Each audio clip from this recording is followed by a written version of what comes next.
suis arrivé à Nîmes donc, au début des années 70 et c'est vrai que je me suis de suite attaché à cette ville. C'est ici que j'ai commencé à dessiner pratiquement.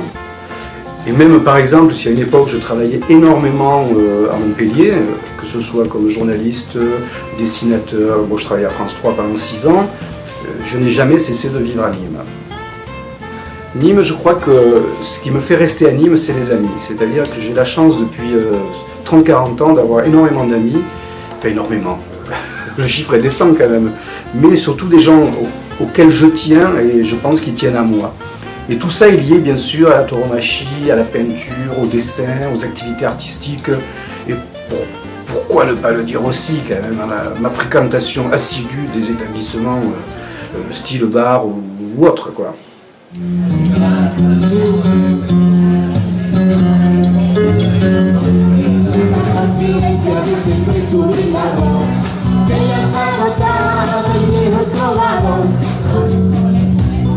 Noche tras de otra, canta feliz cumpleaños y esa gente que nada le toca.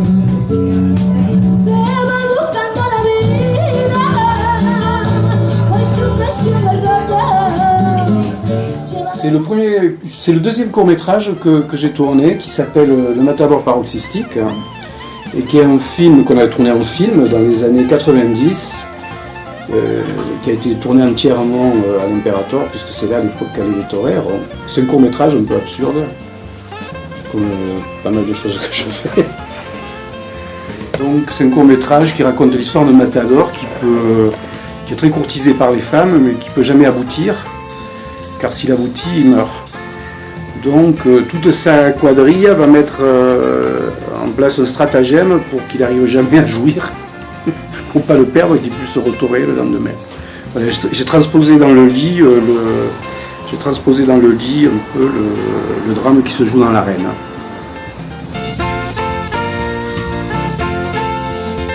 Je travaille toujours quand même.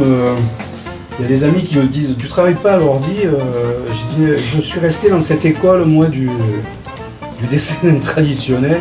C'est-à-dire si j'ai pas le crayon et le papier, je pense que je serais malheureux quoi.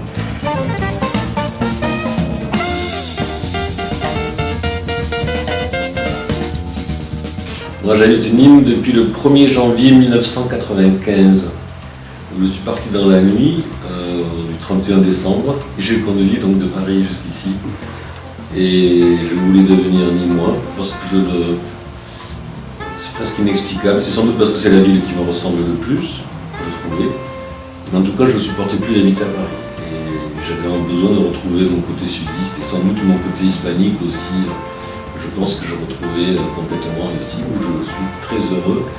Et je représente Nîmes un peu partout dans le monde, j'en suis ravi parce que c'est vraiment la ville que j'aime. Il faudrait de penser, n'exister que pour elle, chaque jour, chaque nuit. Voilà ce qu'elle voudrait, seulement il y a la vie, seulement il y a le temps. En fait, avec Eddie, depuis que je suis arrivé à Nîmes, on a toujours travaillé ensemble. Je crois qu'il n'y a pas un projet sur lequel que j'ai fait où Eddie n'a pas travaillé. Et c'est difficile de trouver aussi des projets d'audiovisuel avec Eddie où moi je n'ai pas travaillé. On a toujours été un peu en binôme. Et j'espère que ça durera toujours parce que c'est un plaisir de travailler avec lui.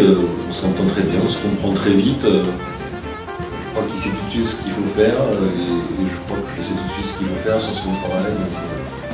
En plus il est drôle. Et donc ça fait des façons de travailler qui sont merveilleuses.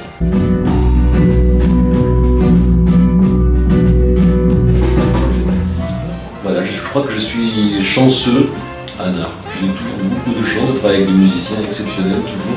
Alors certains sont très très connus, les hip-hop, etc. D'autres absolument inconnus, à part par certains Nîmois, que je trouve tout aussi formidables. Pour moi, ils sont absolument aussi bons, mais toujours j'ai la chance de trouver sont très très très bons musiciens. Et donc ça nourrit mes aventures musicales, à chaque fois et mes désirs d'aller quelque part que je ne sais jamais de façon concrète où je vais.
Tu sais qu'il a fallu que je renforce au maximum après.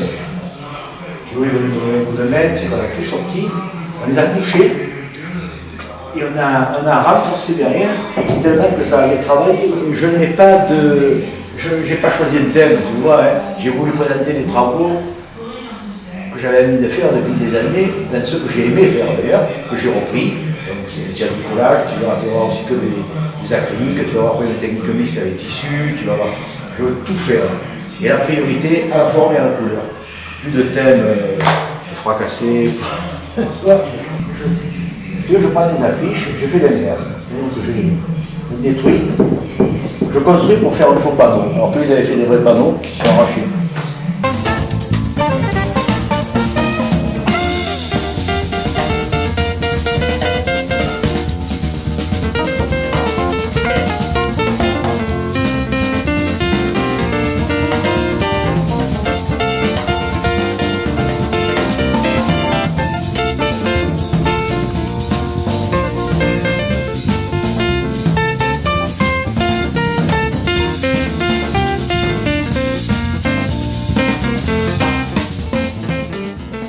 Celui, je me sens bien, tu vois. Je peux travailler que là-dedans. Voilà, des fois, je vais chez des copains, quoi. Et leur atelier, tu dirais laboratoire. Moi, je peux pas travailler là-dedans. J'ai pris des papiers, et j'aime bien travailler sur le papier. C'est un support qui me convient parfaitement. Et là, c'est des programmes du festival du théâtre d'Avignon, tu vois. C'est des anciens programmes. Je travaille dessus. Alors ça fait des fonds, tu vois, c'est intéressant, c'est rigolo. Le papier, ça prend la peinture différemment de la toile, quoi. Tu vois, la toile, tu as souvent besoin de revenir sur ton travail. Alors que sur le papier, tu poses, quoi, et une fois que tu as posé, tu ne reviens pas dessus. Donc c'est un travail spontané qui me convient parfaitement dans le style de peinture, tu vois. Voilà.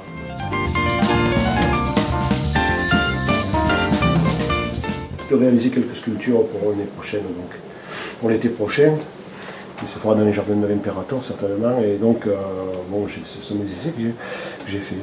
Et tu veux, je veux donner le même esprit à ces sculptures, je vais donner le même esprit que mes peintures en fait. Une espèce de personnages, des figurines comme ça, elles sont là et elles ne sont pas là en fait, quoi.